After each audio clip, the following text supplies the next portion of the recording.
मोहतरम सामईन, अस्सलामु अलैकुम वरहमतुल्लाहि वबरकातुह। इस बार हम आपके लिए पेश कर रहे हैं क़िससुल अंबिया। चुनाचे अब हम आपको इदरीस अलैहिस्सलाम के बारे में बताते हैं।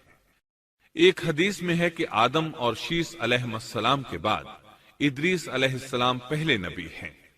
एक दूसरी हदीस में है कि इदरीस अलैहिस्सलाम पहले नबी हैं जिन्होंने कलम के जरिए लिखा और लोगों को किताबत सिखाई।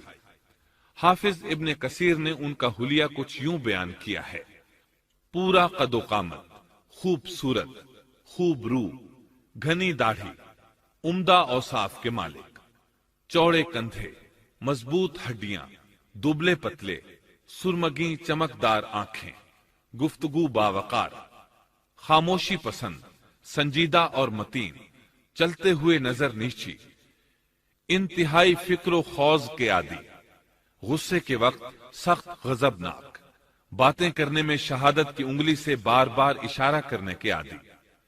इदरीस अलैहिस्सलाम शीस अलैहिस्सलाम की शरीयत पर अमल पैरा रहे। चूंकि इदरीस अलैहिस्सलाम रसूल भी थे, इसलिए अल्लाह की तरफ से मुस्तकिल उन पर शरीयत नाजिल हुई, जिसकी तशरीह व तफसीर करके लोगों को अहकाम इलाही से आगाह फरमाते। इदरीस अलैहिस्सलाम ने जब देखा कि मुफसिदीन ईमान वालों पर जुल्म व ज्यादती कर रहे हैं, उनका फसाद बढ़ता जा रहा है और समझाने के बावजूद ये लोग बाज नहीं आ रहे, तो उन्होंने अपने पैरोकारों को जिहाद का हुक्म दिया। इदरीस अलैहिस्सलाम पहले शख्स हैं जिन्होंने अल्लाह के रास्ते में जिहाद किया, गनीमतें हासिल की और दुश्मनों को कैदी बनाया। लेकिन गनीमतें और कैदी उनके लिए हलाल नहीं थे। रसूलुल्लाह सल्लल्लाहु अलैहि वसल्लम रसूल हैं जिनके लिए गनीमतें हलाल की गईं। लेकिन ये बात यकीनी है कि जिहाद सबसे पहले इदरीस अलैहिस्सलाम ने किया। उन्होंने जिहाद के लिए सबसे पहले एक लश्कर तैयार किया, फिर उस लश्कर को दो हिस्सों में तकसीम किया। एक हिस्सा प्यादों पर मुश्तमिल था, दूसरा सवारों पर। चुनाचे भरपूर तैयारी के बाद इदरीस अलैहिस्सलाम ने काबिल की कौम पर चढ़ाई कर दी। हक व बातिल के दरमियान जबरदस्त मारके हुए। आखिरकार इदरीस अलैहिस्सलाम ने उन्हें घुटने टेकने पर मजबूर कर दिया। उनका बहुत सा माल व असबाब लूट लिया और लोगों को कैदी बना लिया। अल्लाह ताला ने इन तमाम बातों का जिक्र नहीं फरमाया, बल्कि अल्लाह ने उनकी सीरत के बारे में अपनी किताब कुरान मजीद में इशारतन जिक्र फरमाया है।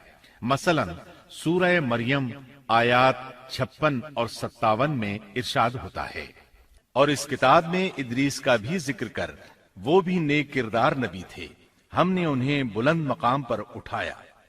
उनके बुलंद मर्तबे के बारे में बुखारी और मुस्लिम में हदीस मौजूद है कि नबी करीम सल्लल्लाहु अलैहि वसल्लम ने फरमाया, मैंने मेराज की रात चौथे आसमान पर इदरीस अलैहिस्सलाम से मुलाकात की। वो चौथे आसमान पर बुलंद मकाम पर फाइज थे। इब्ने जरीर ने एक रिवायत बयान की है। वो रिवायत इस बात की वजाहत करती है कि अल्लाह ताला के इरशाद वरफ़अनाहु मकानन अलिय्या से क्या मुराद है, इसका क्या मफहूम है। इब्ने जरीर के अलावा दीगर बड़े बड़े मुफस्सिरीन और मुअर्रिखीन ने भी इस रिवायत को जिक्र किया है, लेकिन इसकी कोई सही सनद नहीं मिल सकी। वो रिवायत ये है। इब्ने अबी हातिम वगैरह ने इस रिवायत को हिलाल बिन यसार से बयान किया है।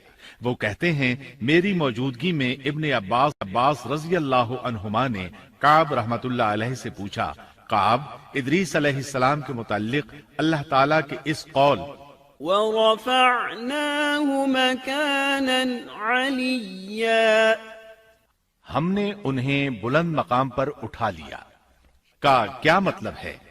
तो काब रहमतुल्लाह अलैहि ने जवाब दिया, अल्लाह ताला ने इदरीस अलैहिस्सलाम पर एक मर्तबा ये वही नाजिल फरमाई, ऐ इदरीस, तमाम अहले दुनिया जिस कदर रोजाना नेक अमल करेंगे, उन सब के बराबर में तुझे हर दिन अजर दूंगा। इदरीस अलैहिस्सलाम ने यह सुना तो उन्हें ख्वाहिश महसूस हुई कि मेरे आमाल में रोज अफजू इजाफा हो, इसलिए उम्र का हिस्सा तवील हो जाए तो अच्छा है। उन्होंने वही इलाही और अपने इस ख्याल को एक रफीक फरिश्ते पर जाहिर करके कहा, इस मामले में मौत के फरिश्ते से गुफ्तगू करो ताकि मैं नेक आमाल का ज्यादा से ज्यादा वक्त हासिल कर सकूं। उस फरिश्ते ने जब ये सुना तो इदरीस अलैहिस्सलाम को अपने बाजुओं पर बिठा कर ले उड़ा। जब ये चौथे आसमान से गुजर रहे थे तो मौत का फरिश्ता जमीन पर आने के लिए उतर रहा था। वहीं दोनों की मुलाकात हो गई। दोस्त फरिश्ते ने मौत के फरिश्ते से इदरीस अलैहिस्सलाम के बारे में गुफ्तगू की। मौत के फरिश्ते ने दरियाफ्त किया, इदरीस अलैहिस्सलाम कहाँ हैं? उसने कहा, मेरी पुश्त पर। मौत का फरिश्ता कहने लगा, मुझे अल्लाह की तरफ से ये हुक्म मिला है कि चौथे आसमान पर इदरीस अलैहिस्सलाम की रूह कब्ज करूं। इसलिए मैं सख्त हैरत में था कि ये कैसे मुमकिन है। इदरीस अलैहिस्सलाम तो जमीन पर हैं। चुनाचे मौत का फरिश्ता इदरीस अलैहिस्सलाम के पास आया, उनसे इजाजत तलब की और उनकी रूह कब्ज कर ली। अंबिया को ये इम्तियाज हासिल है कि फरिश्ता उनकी इजाजत के बगैर उनकी रूह कब्ज नहीं कर सकता, और रसूलुल्लाह सल्लल्लाहु अलैहि वसल्लम को तो ये इख्तियार दिया गया हैं, या फिर रफीक आला की रिफाकत को पसंद कर लें।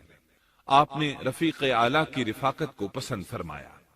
इस तरह इदरीस अलैहिस्सलाम की रूह चौथे आसमान पर कब्ज की गई। इन्हें भी ईसा अलैहिस्सलाम की तरह आसमान पर उठाया गया। फर्क यह है कि ईसा अलैहिस्सलाम की रूह कब्ज नहीं की गई। ये वाकया नकल करके काब रहमतुल्लाह अलैह फरमाते हैं कि अल्लाह ताला के इरशाद वरफ़अनाहु मकानन अलिय्या की तफसीर यही है। लेकिन दुरुस्त बात यह है कि ये इस्राइली रिवायत है। इदरीस अलैहिस्सलाम की वफात हो गई तो लोग फसाद में और बढ़ गए, उनमें शर फैल गया, ताहम वो तौहीद पर कायम रहे। बुत परस्ती का उनमें कोई शऊर नहीं था। लोग आदम अलैहिस्सलाम की वफात के 1000 साल बाद तक तौहीद पर कायम रहे। उनमें फिस्क व फुजूर जरूर था, लेकिन शिरक नहीं था। अल्लाह ताला के इस इरशाद कान अन्नासु उम्मतन वाहिदह, दरअसल लोग एक ही उम्मत थे, का यही मतलब है।